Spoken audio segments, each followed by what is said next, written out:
Gautam neuro care brain stroke migraine fits brain and spine surgeries కి best neuro surgeon. ఆంధ్రప్రదేశ్లో రాజకీయ పరిణామాలు చాలా వేగంగా మారిపోతున్నాయి.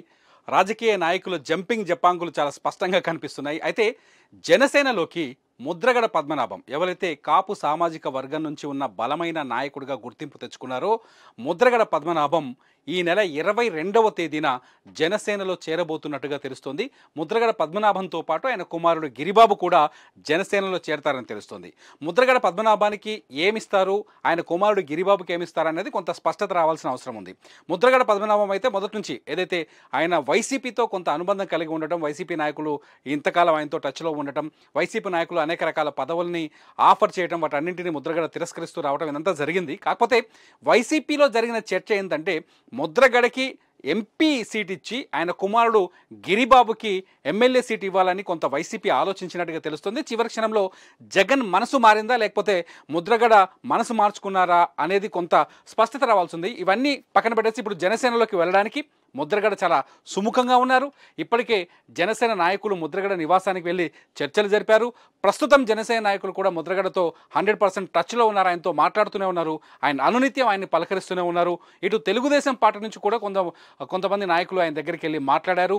మొత్తానికి ఒక కాపు సామాజిక వర్గంలో ఒక చైతన్యం మాత్రం కొంత కనిపిస్తుంది. కాపు సామాజిక వర్గం నుంచి కొంత హర్షం కనిపిస్తుంది. ఏదైతే కాపు సామాజిక వర్గం కోసం ఒక ఉద్యమకారకుడిగా ఉద్యమం చేయడానికి ప్రయత్నిస్తూ వచ్చారో ముద్రగడ పద్మనాభం, ఆయన మొత్తానికి కాపుల ముక్కలు కాకుండా, కాపు సామాజిక వర్గం ముక్కలు కాకుండా పవన్ కళ్యాణ్ వైపు రావడం కొంత కలిసి వస్తుంది రాజకీయంగా అని చెప్పేసి కొంత రాజకీయ వర్గాల్లో చర్చ నడుస్తుంది. ఈ నేపథ్యంలోనే ముద్రగడ పద్మనాభం ఈ నెల 22వ తేదీన జనసేనలో చేరబోతున్నారని తెలుస్తుంది. ఆయనతో పాటు ఆయన కుమారుడు గిరిబాబు కూడా చేరతారని తెలుస్తుంది. అయితే దీనికి ముందు ఒక పెద్ద పరిణామం జరిగే అవకాశం కనిపిస్తుంది. స్వయంగా జనసేన అధినేత పవన్ కళ్యాణ్ ముద్రగడ నివాసానికి వెళ్ళి, కిర్లంపూడిలో ఉన్న ఆయన నివాసానికి వెళ్ళి ముద్రగడ పద్మనాభాన్ని సాధారణంగా జనసేన పార్టీలోకి ఆహ్వానిస్తారని తెలుస్తోంది. ముద్రగడతో రాజకీయపరమైన చర్చలు కూడా జరుపుతారని తెలుస్తోంది.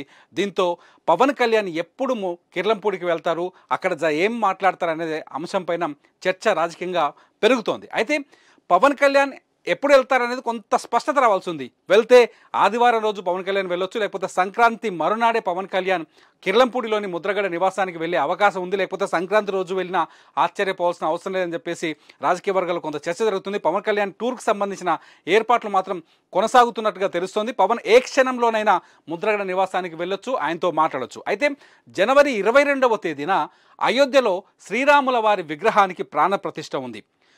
పవన్ కళ్యాణ్ ఏదైతే జనసేన పార్టీ ఉందో ఇది బీజేపీతో అనుబంధ పార్టీగా పొత్తులో ఉంది.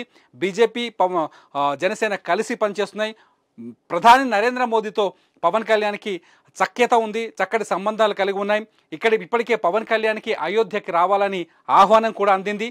ఈ నేపథ్యంలో 22వ తారీఖున ఇదే మంచి ముహూర్తాన ముద్రగడ పద్మనాభం కూడా జనసేనలోకి వస్తారని తెలుస్తుంది. ఈ రెండు కాంబినేషన్స్ ఎలా ఉండబోతున్నాయి, ఆ రోజు కలుస్తారా పవన్ కళ్యాణ్, ఆ రోజు జనసేనలోకి ముద్రగడ చేరబోతున్నారా, ఆ డేట్ కన్ఫామ్ అయినా అని కొంత చర్చ జరుగుతున్నప్పటికీ అదే రోజు రెండు జరిగే అవకాశాలు కూడా ఉన్నాయి. ఇక్కడ ముద్రగడ పద్మనాభం జనసేనలో చేరిన తర్వాత ఆయనకు జనసేన కండువా కప్పిన తర్వాత అటు నుంచి పవన్ కళ్యాణ్ అయోధ్యకి బయలుదేరే అవకాశం కూడా కనిపిస్తుంది. దీనికి సంబంధించిన ఏర్పాట్లన్నీ ఇప్పటికే జనసేన వర్కింగ్ పార్టీకి సంబంధించిన వ్యక్తులు ఇప్పటికీ ఏర్పాట్లన్నింటినీ పూర్తి చేసినట్టుగా తెలుస్తుంది. మొత్తానికైతే ముద్రగడ జనసేనలోకి రావడంతో ఉభయ గోదావరి జిల్లాలో అనూహ్యమైన పరిణామాలు వచ్చే అవకాశాలు కనిపిస్తున్నాయి. రాజకీయంగా అనేక మార్పులు వచ్చే అవకాశాలు కనిపిస్తున్నాయి.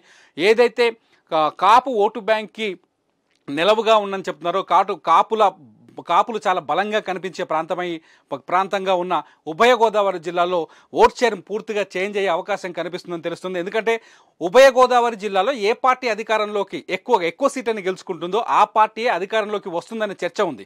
ఈసారి ఉభయ గోదావరి జిల్లాలో ఎట్టి పరిస్థితుల్లో జనసేనకే ఎక్కువ సీట్లే ఇచ్చే అవకాశం కూడా కనిపిస్తుంది. టీడీపీ జనసేన పొత్తులో కూడా ఎక్కువ భాగం సీట్లను జనసేనకు కేటాయించే అవకాశం కూడా ఉభయ గోదావరి జిల్లాలోనే ఎక్కువ సీట్లు వాళ్ళ చేతికి వచ్చే అవకాశం కనిపిస్తుంది. దీంతో ఉభయ గోదావరి జిల్లాలో ఈసారి జనసేన చాలా బలమైన పార్టీగా అవతరించే అవకాశం ఉంది అనే ఒక చర్చ కూడా నడుస్తుంది. అయితే జనసేన వ్యూహానికి ప్రతివ్యూహాలు చేస్తుంది వైసీపీ. మొత్తానికి రాజకీయం ఎన్నికల నాటికి ఎటువంటి పరిస్థితులు ఉంటాయి, ఫలితాలు ఎలా ఉంటాయని పక్కన పెడితే మాత్రం జనసేనకు మాత్రం ముద్రగడ పద్మనాభం ఒక పెద్ద అసెట్గా మారతారనేది మాత్రం ఆసక్తికరంగా అది నిజం అనిపిస్తోంది. అసెట్గా మారే అవకాశం ఉందని చెప్పేసి రాజకీయ వర్గాలు చెప్తున్నాయి. మొత్తానికైతే పవన్ కళ్యాణ్ కిర్లంపూడికి వెళ్తున్నారు. ముద్రగడ పద్మనాభంతో స్వయంగా ఆయనే మాట్లాడుతున్నారు. పవన్ కళ్యాణ్ స్వయంగా ముద్రగడ పద్మనాభాన్ని పార్టీలోకి ఆహ్వానిస్తున్నారు. జనవరి 22వ తేదీన ఆయన జనసేన కండువా కప్పుకునే అవకాశాలు చాలా స్పష్టంగా కనిపిస్తున్నాయి.